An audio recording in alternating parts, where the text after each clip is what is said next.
Hello everyone, I am Sakshi and I welcome all of you to the Study Bharat channel. आज का हमारा topic है constitutions and constitutionalism.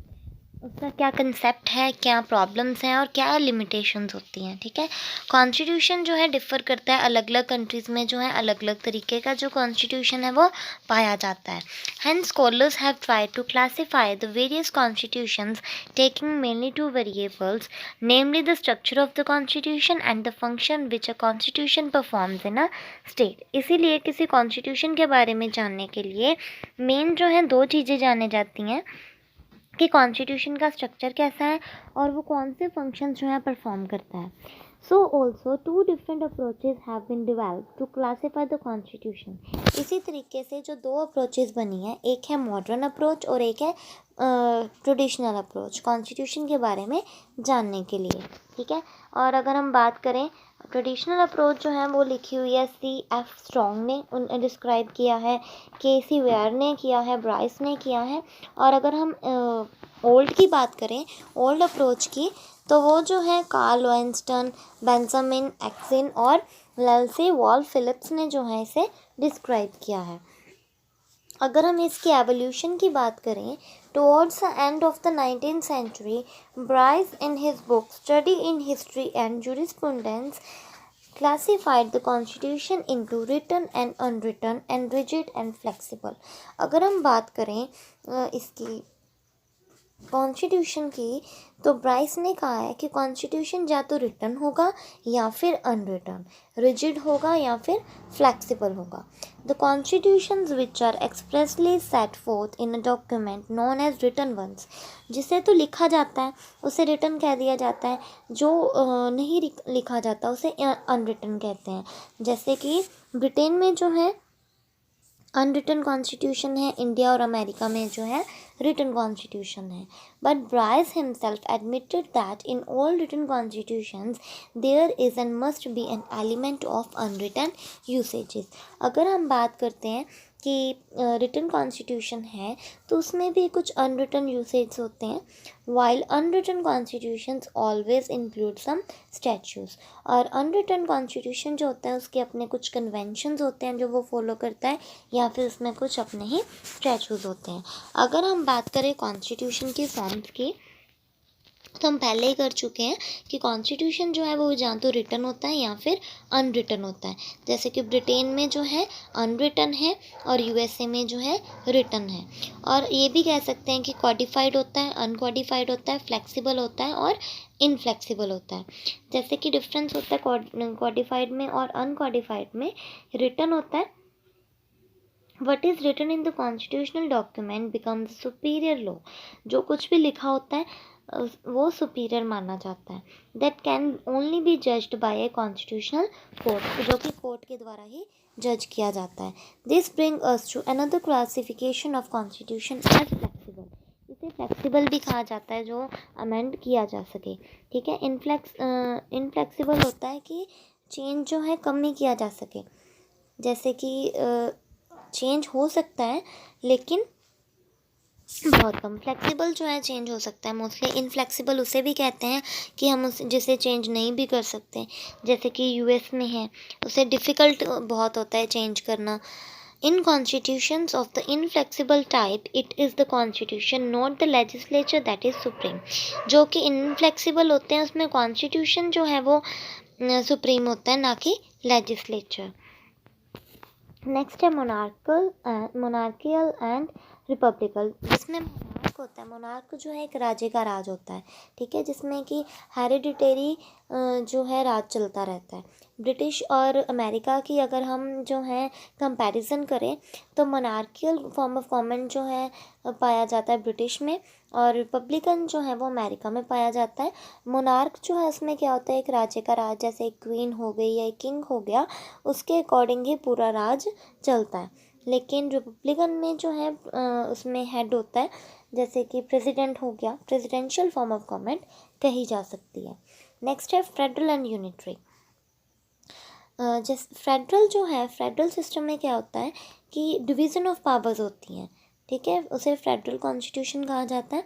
अगर हम India की बात करें तो ये फेडरल भी है और यूनिटरी वन भी है, यूएस को भी ऐसे ही कह सकते हैं। In a federal system such as one in the US and India, it can also be said that the constitution is a federal constitution instead of a unitary one. इसे federal constitution भी कहा जाता है, ठीक है। Federal में क्या होता है, डिवीज़न की जाती है पावर्स की, जैसे कि स्टेट और सेंटर में की जाए। और यूनिटरी में जो है उसमें एक राज्य का जैसे राज चलता है, हमने अभी पढ़ा था, जैसे कि ब्रिटेन में हो गया। नेक्स्ट है क्लासिफिकेशन। बायस ने बताया है कि ये जो कॉन्स्टिट्यूशन है वो रिजिड भी है और फ्लेक्सिबल भी है, ठीक है। तो कॉन्स्टिट्यूशन जो दो तरह के होते हैं, रिजिड भी और flexible. The essential point of difference is that in rigid constitution the fundamental law is superior. Rigid में जो है फंडामेंटल लॉ सुपीरियर होता है और इसे चेंज नहीं किया जा सकता, लेकिन फ्लेक्सिबल जो है इसमें उसे चेंज किया जा सकता है, ठीक है। तो केसी वेयर ने बताया है कि जो कॉन्स्टिट्यूशन होता है वो रिटन भी होता है, अनरिटन भी होता है, रिजिड भी होता है और फ्लेक्सिबल भी हो सकता है, सुप्रीम भी होता है, सबऑर्डिनेट भी होता है, फेडरल और यूनिटरी भी कह सकते हैं, और सेपरेटेड भी होता है, रिपब्लिकन फॉर्म ऑफ गवर्नमेंट भी होती है और मोनार्किकल भी। तो इसी तरीके से जो है इसमें डिस्टिंक्शन पाई जाती है फेडरल और यूनिटरी कॉन्स्टिट्यूशन में, कैसे उनके पावर्स जो है उसमें डिस्ट्रीब्यूशन की जाती है। C.F. स्ट्रॉन्ग ने जो है मॉडर्न कॉन्स्टिट्यूशन के 5 हेड्स बताए हैं। The nature of state to which the constitution applies, कि वो स्टेट की क्या नेचर है जिसमें कॉन्स्टिट्यूशन जो है अप्लाई किया जा रहा है। The nature of the constitution, constitution की क्या नेचर है। लेजिस्लेटिव, एग्जीक्यूटिव और जुडिशरी, जो 3 ऑर्गन्स ऑफ गवर्नमेंट हैं उनके क्या नेचर है, ठीक है। उन पर बेस्ड होता है कि रिटन है, अनरिटन है, रिजिड है या फिर फ्लेक्सिबल है। कुछ और भी अप्रोचेज होती हैं। However, Carl Loewenstein criticizes all these approaches of classifying the constitutions as traditional. जो कार्ल लॉइनस्टाइन है उन्होंने ये सब अप्रोचेस को क्रिटिसाइज़ किया है कि इसे ट्रेडिशनल कई बार कहा जाता है। He says there is no meaning of making the distinction between written and unwritten constitution.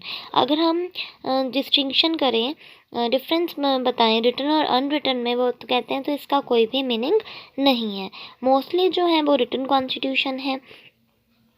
Again, to him, the classification of flexible and rigid constitution is highly formalistic and unrealistic. और वो कहते हैं कि अगर हम डिस्टिंक्शन बताएं flexible और rigid constitution की, तो ये भी अनरियलिस्टिक पाया जाता है। In normative constitutions, the norms are faithfully implemented in reality. अगर हम normative constitution की बात करते हैं तो इसमें norms जो हैं वो faithfully implement किए जाते हैं। There is a fewer gap between norms and practices of the constitution. लेकिन norms और practices में जो है gap पाया जाता है। What the Constitution declares that is observed in reality. Constitution जो declare करता है उसे observe किया जाता है reality में। Hence in constitutions, norms and practices are coincided and they do not differ from each other. इसी तरीके से constitution में जो है norms और practices एक ही coins की तरह होते हैं, ठीक है, differ नहीं करते। Finally, there is a situation where the constitution is fully applied. और अगर हम finally बात करें तो कॉन्स्टिट्यूशन में एक सिचुएशन होती है जो फुली अप्लाइड होती है and activated, but it's reality is nothing by the formalisation of powers of the power holders. लेकिन मेन जो वर्क है वो कौन करते हैं, पावर्स जिनके हाथ में होती है, जिन्हें पावर होल्डर्स कहा जाता है। पावर होल्डर्स जो होते हैं वही रूल्स रेगुलेशंस को मोस्टली इम्प्लीमेंट करते हैं। What declaration the constitution makes are only for exhibit purpose and have no real value. अगर हम कॉन्स्टिट्यूशन के बारे में ज़्यादा जानें तो क्या है, इसमें कोई अपनी रियल वैल्यू नहीं होती। नेक्स्ट है Benjamin Akzin makes a twofold classification. Benjamin के अकॉर्डिंग 2 तरह के क्लासिफिकेशन होते हैं, नॉर्मेटिव और normal. He also tried to establish the interrelationship between normatively and stability and between normally and fragility of the constitution. उन्होंने जो है normative को स्टेबिलिटी से कंपेयर किया है और नॉमिनली को फ्रेजिलिटी से, मतलब कि उनके अकॉर्डिंग जो नॉर्मेटिव कॉन्स्टिट्यूशन है वो स्टेबल होते हैं और जो नॉमिनल होते हैं वो फ्रेजाइल होते हैं, मतलब कि स्टेबल नहीं होते।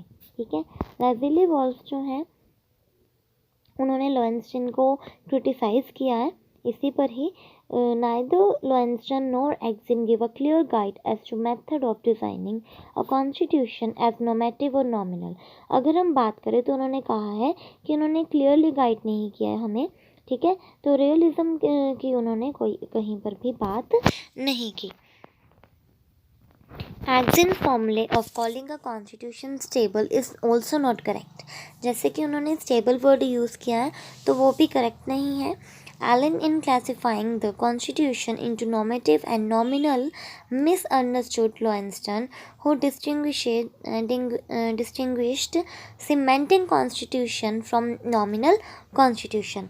इससे जो है लोवेंस्टाइन ने डिफरेंट तरीके से जो है उन्होंने बताया है, डिस्क्राइब किया है, मिसअंडरस्टूड किया है इसे।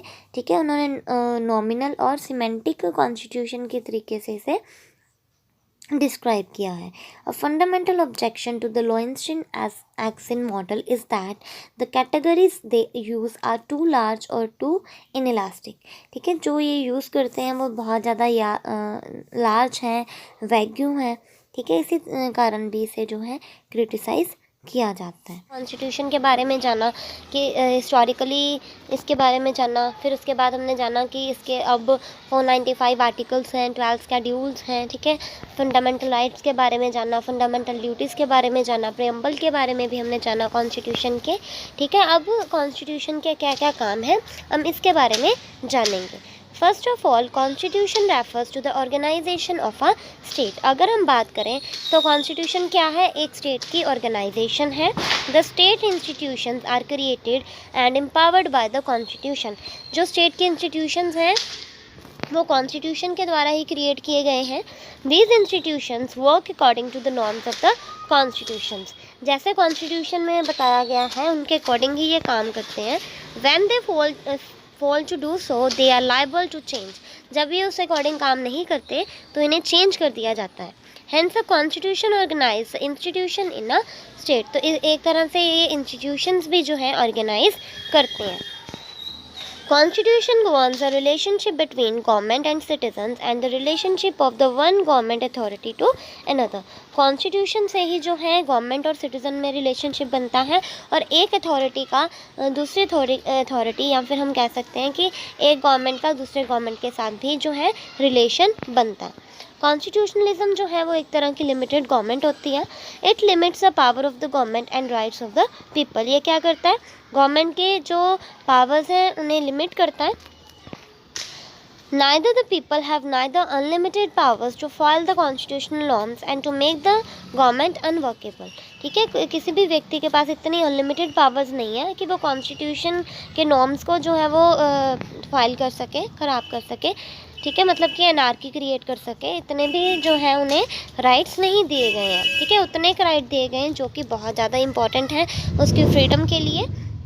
Nor the government has unrestricted authority to interfere with the private affairs of the people। ना ही गवर्नमेंट को इतने राइट दिए गए हैं कि वो इंटरफेयर करे किसी भी व्यक्ति की प्राइवेट लाइफ में। ठीक है, constitution leads to stability of a political system. अगर हम कॉन्स्टिट्यूशन की बात करें तो कॉन्स्टिट्यूशन क्या है, एक तरह की स्टेबिलिटी है पॉलिटिकल सिस्टम की।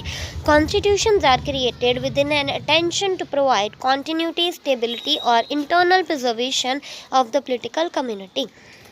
कॉन्स्टिट्यूशन जो है वो कॉन्टिन्यूटी बनाए रखता है, स्टेबिलिटी बनाए रखता है। ठीक है, stability doesn't mean that a constitution is static. इसका मतलब ये नहीं है कि कॉन्स्टिट्यूशन हमारा स्टेबलाइज है, एक तरह ही एक जैसा ही है, स्टेबल ही रहता है। ठीक है, is not a living one, it becomes dead letters of a law. ठीक है, उसमें जो है कॉन्स्टिट्यूशन में जो है एक तरह का हमारा रिटन कॉन्स्टिट्यूशन है तो जो है लेटर्स लिखे गए हैं उसमें। ठीक है, तो डेड लेटर्स हैं जब तक हम उसे नहीं मानेंगे। Therefore, Constitution allows change to the extent that the society is changing। तो Constitution क्या है, क्या जो चेंजेस आ रहे हैं हमारी सोसाइटी में वो एक तरह का Constitution ही है। Constitution guarantees liberties to the citizen। Constitution हमें क्या देता है, लिबर्टीज देता है, आज़ादी देता है। ठीक है, लिमिटेड गवर्नमेंट भी है इसमें, लोगों को जो है इंडिविजुअल्स को इसमें लिबर्टी दी जाती है। डोमिनेंट मेजॉरिटी ग्रुप भी इसमें बने हुए हैं, ठीक है। मिनॉरिटीज़ को भी जो है इक्वली इन्होंने फ्रीडम दी हुई है। Constitution establish justice at least in procedural sense procedures according to which laws are to be made and implemented and thereby justice is to be maintain. तो जस्टिस मेंटेन करने के लिए जो है इन्होंने लॉज को इम्प्लीमेंट किया हुआ है, ठीक है। After the Civil War, the court entered a phase of judicial activism based on a conservative political outlook that further enhanced its own power. In accepting the view that the 14th Amendment should be interpreted to protect corporations, the court struck down laws that protected workers such as minimum wage laws and laws prohibited child labor। तो बहुत सारे इन्होंने laws बनाए हुए हैं, जैसे कि civil war के बाद जो है 14th अमेंडमेंट में प्रोटेक्शन के लिए जो है इन्होंने लॉज बनाए हैं कि वर्कर्स की प्रोटेक्शन हो सके, मिनिमम वेज जो है उसके अकॉर्डिंग लॉज, और चाइल्ड लेबर को जो है प्रोहिबिट करने के लिए भी जो है लॉज डिफरेंट बने हुए हैं, ठीक है। Franklin Roosevelt and his attorney general Homer Cummings, Franklin Roosevelt और उनके जो अटॉर्नी जनरल थे हॉमर कमिंग्स, उन्होंने बहुत सारे ऑप्शंस दिए हैं जिसमें जुडिशियल रिव्यू भी है, ठीक है। इसमें क्या है, anticipating the public's attachment to the idea of judiciary as the guardian of the constitution. इन्होंने ये क्यों अपनाया है, क्योंकि जो जुडिशरी है वो एक तरह का क्या है, कॉन्स्टिट्यूशन का गार्डियन है, गार्डियन की तरह है। This proposal was all the more appealing because justice department lawyers had discovered that the very same idea had been proposed by justice James C McReynolds. और इसीलिए ये जो है जुडिशियल रिव्यू ज़्यादा माना जाने लगा है, क्योंकि जो है जस्टिस डिपार्टमेंट के एक लॉयर ने बताया है कि जस्टिस जेम्स सी रेनॉल्ड्स ने भी जो है ये अपील की है इस प्रपोजल को जो है अप्लाई करने के लिए। It was expected that the Republicans would cry foul, but when the chairman of the House Judiciary Committee, Democrat Horton of Texas, announced his opposition, the plan was a good or bad. Further resistance to the plan developed in the Congress as the court began a reversal of its previous conservative course by ruling in the favor of such legislation as the National Labor Relation Act। तो इसमें भी बहुत सारे acts हैं, जैसे कि house judiciary committee बनाई गई है, और ये सब क्या है, मतलब ये सब जो है मेन डेवलपमेंट के लिए ही बनाए गए हैं। मेन जो है अगर हम बात करें हिस्ट्री के बजाय, क्योंकि हिस्ट्री में तो कम ही आएगी उसमें, मेन यही भी होता है कि कॉन्स्टिट्यूशन है क्या। कॉन्स्टिट्यूशन जो है हम बहुत बार कर भी चुके हैं कि कॉन्स्टिट्यूशन हमारे डेवलपमेंट के लिए है, ठीक है। इसीलिए इसके फंक्शंस भी ये वही होते हैं जो कि हमारे सबके वेलफेयर के लिए होते हैं, ठीक है।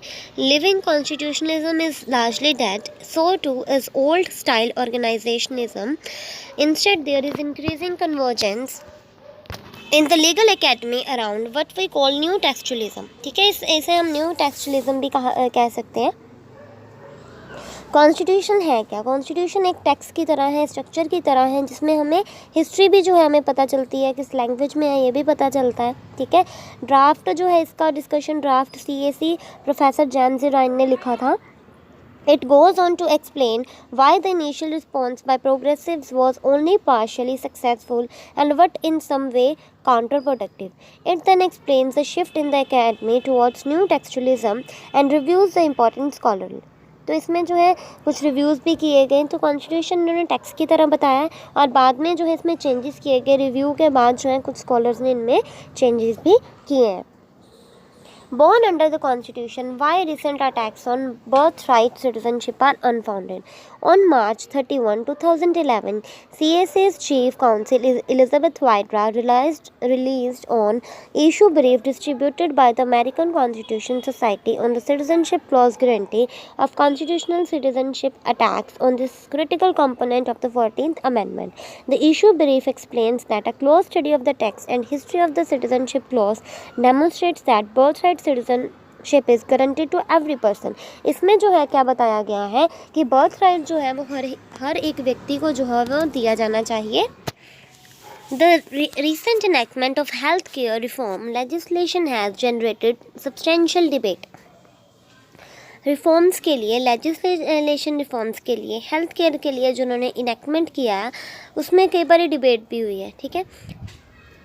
Some of the loudest voices have been state politicians critical of the Patient Protection and Affordable Health Care Act। ताकि सभी की हेल्थ केयर हो, ठीक है। इन्होंने फिर उसके लिए पेशेंट प्रोटेक्शन और अफोर्डेबल हेल्थ केयर एक्ट बनाया है, who claim that the act violates our constitution and principles of federalism. However, the words of the constitution and the text of the act itself tell a different story. कई कहते हैं कि ये violet करता है federalism को, लेकिन इस जब हम इन वर्ड्स को पढ़ते हैं तो इसकी अपनी एक अलग स्टोरी है। क्या है? Actually preserve the vibrant federal state partnership that is the hallmark of our federalistic system. तो ये क्या है? एक फेडरल और स्टेट पार्टनरशिप है जिसमें उन्होंने कांग्रेस कॉन्स्टिट्यूशनल पावर्स में उन्होंने ये बनाया है ताकि रिफॉर्म्स किए जा सकें, हेल्थ केयर रिफॉर्म्स किए जा सकें, ठीक है। To help set the record straight, CAC has prepared an issue brief entitled the state health care reform and the constitution, ठीक है। This issue brief demonstrates that Congress clearly had the authority to pass health care reform. इसमें Congress के अंदर हाथ में सभी power है कि कैसे हेल्थ केयर रिफॉर्म किया जा सके, including the individual mandate and that the legal challenges to the act filed by a handful of state attorneys general are more political than union constitutional argument. इसमें जो auditor general के हाथ में ये जो सारी पावर्स हैं वो अटॉर्नी जनरल के हैंड में होती है, ठीक है। वो क्या करते हैं? पेशेंट की प्रोटेक्शन के लिए और हेल्थ केयर के लिए काम करते हैं, ठीक है। इसमें कुछ लिमिटेशंस भी हैं। The constitution can be amended only by parliament. जैसे कि हमें पता है जो कॉन्स्टिट्यूशन है वो पार्लियामेंट के द्वारा ही अमेंड किया जाता है। Although parliament must preserve the basic framework of the constitution. लेकिन जैसे कि हमने पढ़ा था केस में कि क्या होता है केशवानंद भारती केस में कि बेसिक स्ट्रक्चर जो है हम चेंज नहीं कर सकते, ठीक है। There is no other limitation placed upon the amending power, meaning that there is no provision of the constitution that can not be amended, ठीक है। प्रोविज़न को हम किसी को भी अमेंड नहीं कर सकते। जैसे कि हमने बोला था कि हम किसी भी जो अमेंड तो कर सकते हैं लेकिन बेसिक स्ट्रक्चर को चेंज नहीं।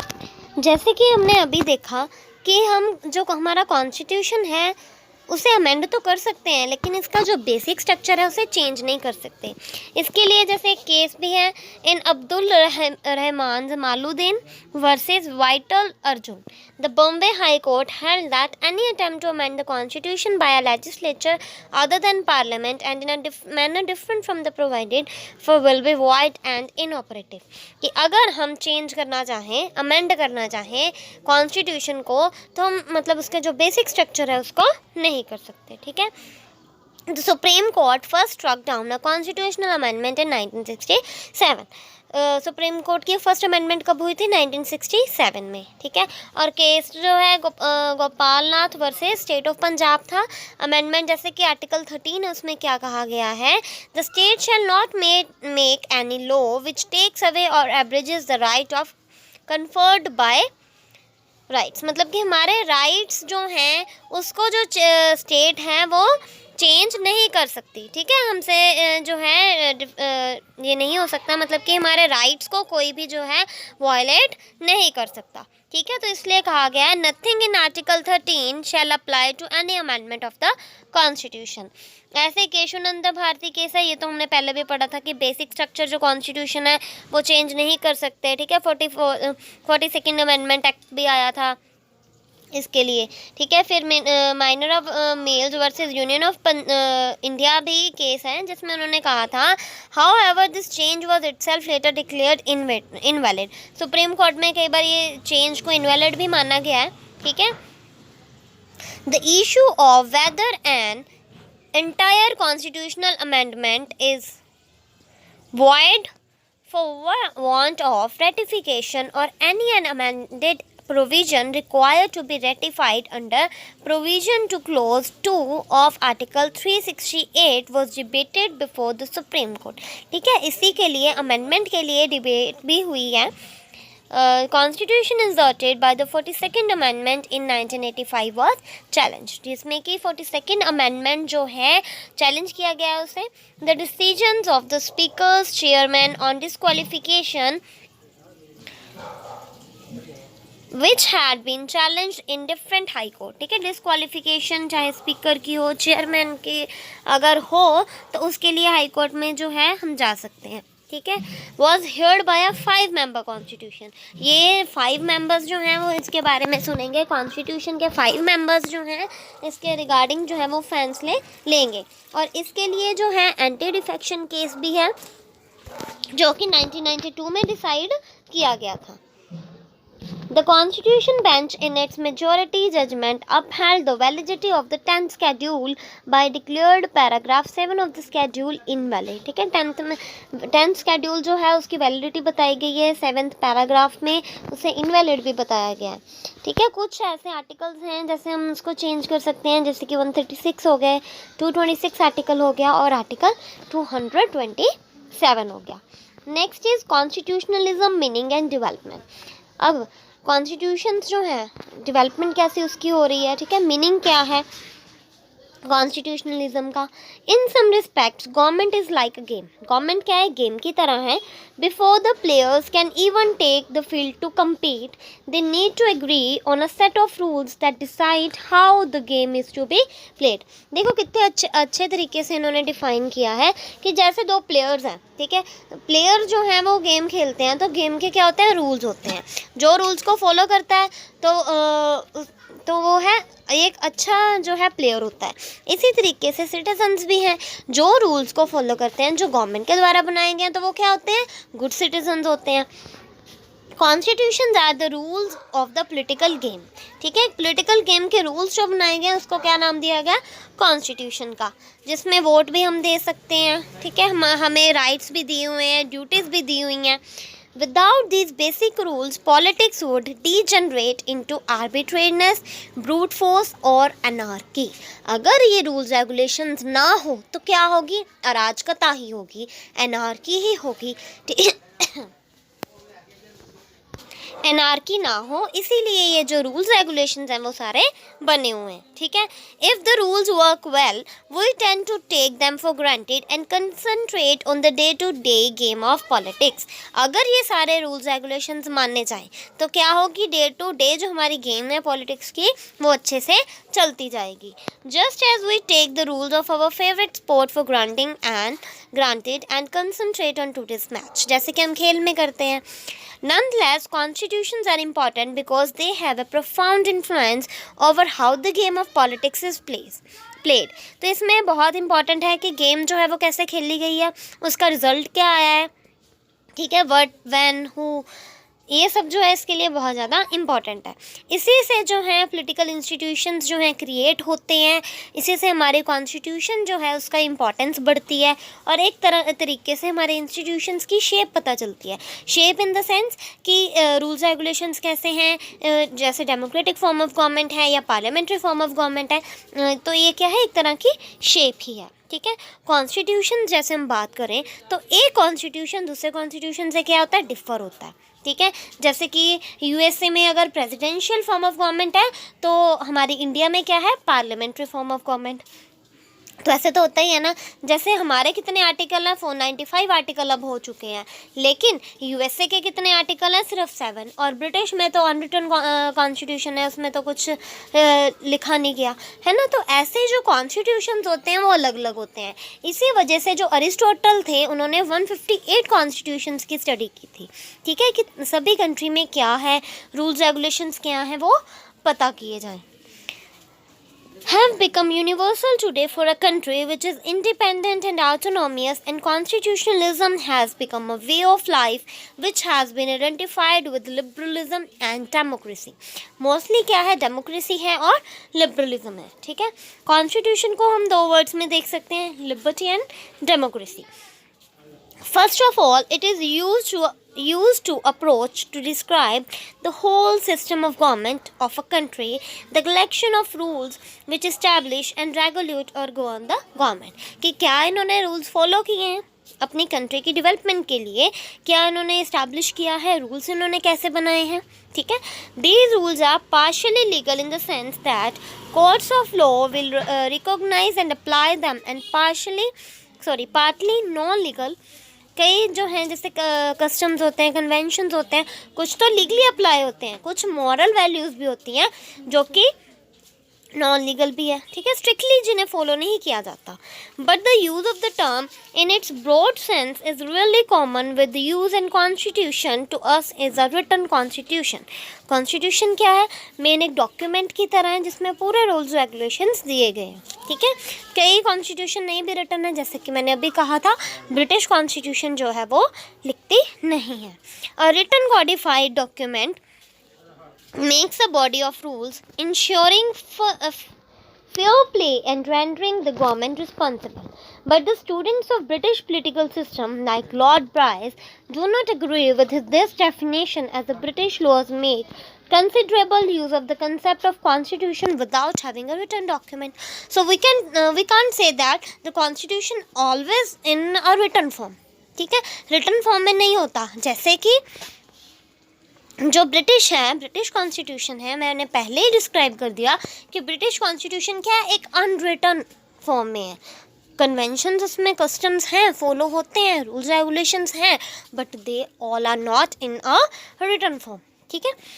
अगर हम कहें, एक कोटेशन भी है कि अगर हम कहें कि ब्रिटिश कॉन्स्टिट्यूशन की कॉपी दो तो एक तरह की मजाक वाली बात होगी, ठीक है. तो मतलब कि इसमें क्या है, कुछ हमें सिर्फ ये बताना चाह रहे हैं कि कुछ कॉन्स्टिट्यूशन जो है वो लिखती होते हैं और कुछ होते हैं नहीं भी लिखे गए. ये ज़रूरी नहीं है कि कॉन्स्टिट्यूशन है तो वो लिखती ही होगा, ठीक है.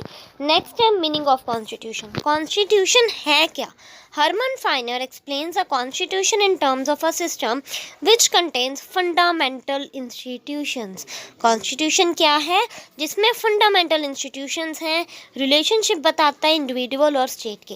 एग्जाम्पल के लिए अगर हम देखें, हमारे इंडियन कॉन्स्टिट्यूशन में क्या दिया गया है, इसमें हमें पार्लियामेंट के बारे में पता चलता है, प्रेसिडेंट के बारे में पता चलता है, प्राइम मिनिस्टर के बारे में पता चलता है. तो इसमें क्या है, पावर्स के बारे में, किसको क्या पावर है, ठीक है. इसमें हमारे राइट्स हैं, हमारी ड्यूटीज़ हैं.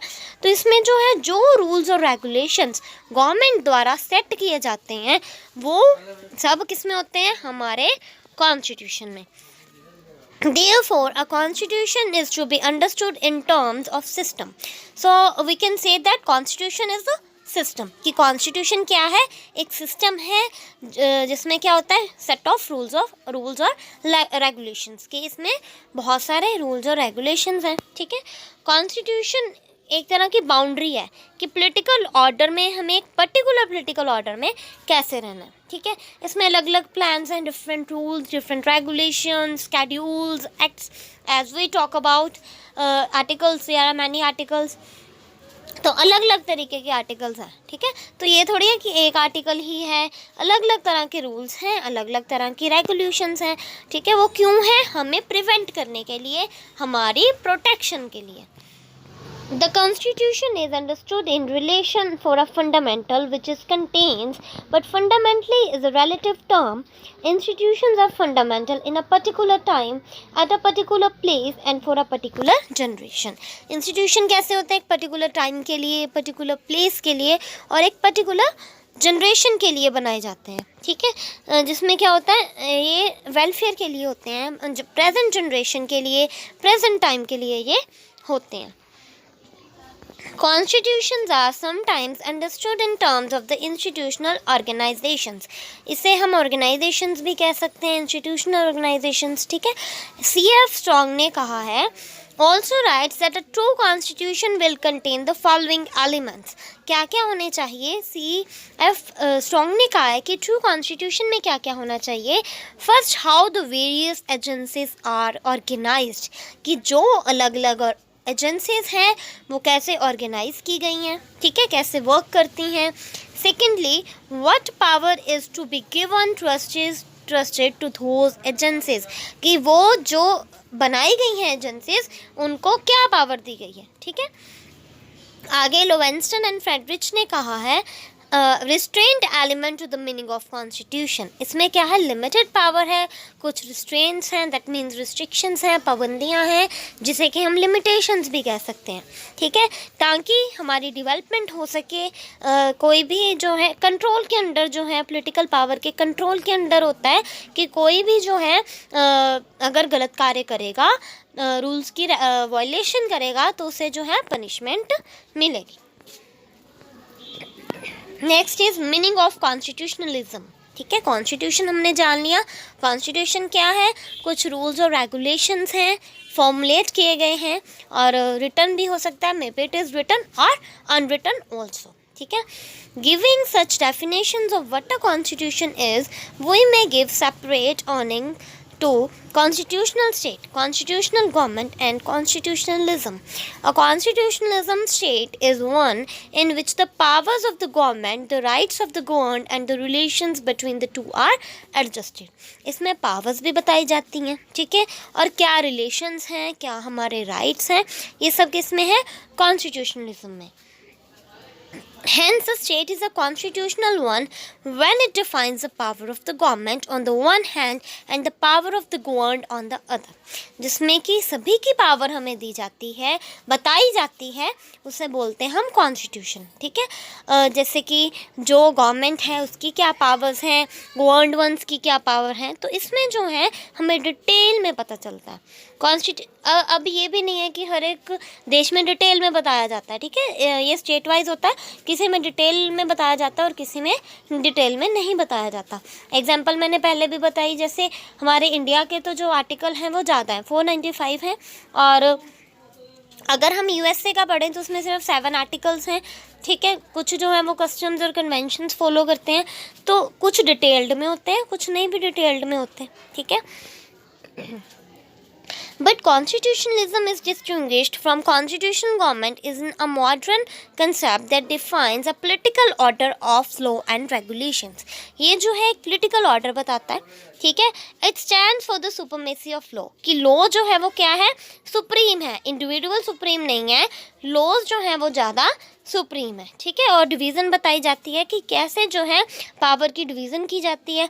एग्जाम्पल जैसे कि हम कह सकते हैं कि लेजिस्लेटिव, एग्जीक्यूटिव और जुडिशरी, इंडियन कॉन्स्टिट्यूशन के 3 ऑर्गन्स हैं। ठीक है, तो इनमें भी क्या की जाती है, सेपरेशन ऑफ पावर हमने पढ़ा ही है कि डिवीज़न की जाती है, क्या काम किसके हैं और कौन से काम किसने करने हैं। या फिर हम ये भी एग्जाम्पल ले सकते हैं कि सेंटर स्टेट रिलेशंस, जैसे यूनियन की अपने पावर्स होती हैं, स्टेट की अपनी पावर्स होती हैं ना, डिवीज़न की जाती है, तो इसमें जो है इनके राइट्स जो है हमें पता चलते हैं। Different from this is the case of totalitarian or the communist concept of constitutionalism. People in Russia or in China are governed by the constitutions. अब चाइना में जो है एक ही पार्टी है, ठीक है, कम्युनिस्ट पार्टी, तो इसमें क्या होता है, गवर्न की जाती है कॉन्स्टिट्यूशन के अकॉर्डिंग ही होता है। ठीक है, but in such countries the constitution is not an and in itself. लेकिन कॉन्स्टिट्यूशन ही इसमें सब कुछ नहीं होता, इसमें साइंटिफिक सोशलिज्म जो है आइडियोलॉजी वो भी इम्प्लीमेंट की जाती है। ठीक है, तो nation to nation, state to state ये सब जो है वो डिफरेंट होता है। The communist concept of constitutionalism is based on the principle of Marxist Leninist ideology. जो कम्युनिटी है, अगर हम बात करें, कम्युनिस्ट कंसेप्ट है, जो हम कम्युनिस्ट की बात करते हैं तो उसमें मार्क्सिज्म ही जो है उन्होंने कम्युनिस्ट थ्योरी दी है। तो जब हम मार्क्सिस्ट और लेनिन की आइडियोलॉजी की बात करते हैं तो कम्युनिज्म उसमें ही आता है। तो अगर किसी स्टेट में जैसे कि कम्युनिस्ट कंसेप्ट ऑफ कॉन्स्टिट्यूशनलिज्म है, तो वो किसके प्रिंसिपल्स पर बेस्ड होगा, मार्क्सिस्ट और लेनिन के। ठीक है, the constitution is a sort of manifesto, a confession of faith, a statement of ideals. In communist countries, though the constitution is a brief document, इसमें जो है कम्युनिस्ट कंट्रीज़ में कॉन्स्टिट्यूशन को अच्छे से डिटेल से जो है डिस्क्राइब किया जाता है, इसे ब्रीफ डॉक्यूमेंट भी कहते हैं। इसमें जो है अलग अलग प्रिंसिपल्स क्या हैं, क्या क्या सिद्धांत हैं स्टेट के, पावर के, क्या क्या पावर्स होनी चाहिए, मिलिट्री के बारे में, ऑर्गेनाइजेशंस के बारे में, हमारी इकोनॉमी के बारे में, कल्चर के बारे में, एजुकेशनल पॉलिसीज़ के बारे में और फॉरेन पॉलिसी के बारे में भी हमें डिटेल में जानने को मिलता है। ठीक है। तो कॉन्स्टिट्यूशनलिज्म क्या है, ये भी इसे हम डेमोक्रेटिक वे में भी देख सकते हैं, ठीक है। तो इस कॉन्स्टिट्यूशंस जो है, कॉन्स्टिट्यूशन अलग अलग स्टेट के अलग अलग होते हैं और ये उनके डेवलपमेंट के लिए होते हैं, ठीक है, ताकि हर एक व्यक्ति जो है वो रूल्स और रेगुलेशंस में रहे और जो स्टेट है, नेशन है, उसकी डेवलपमेंट हो सके। So hope you like this channel. जय हिंद, जय भारत।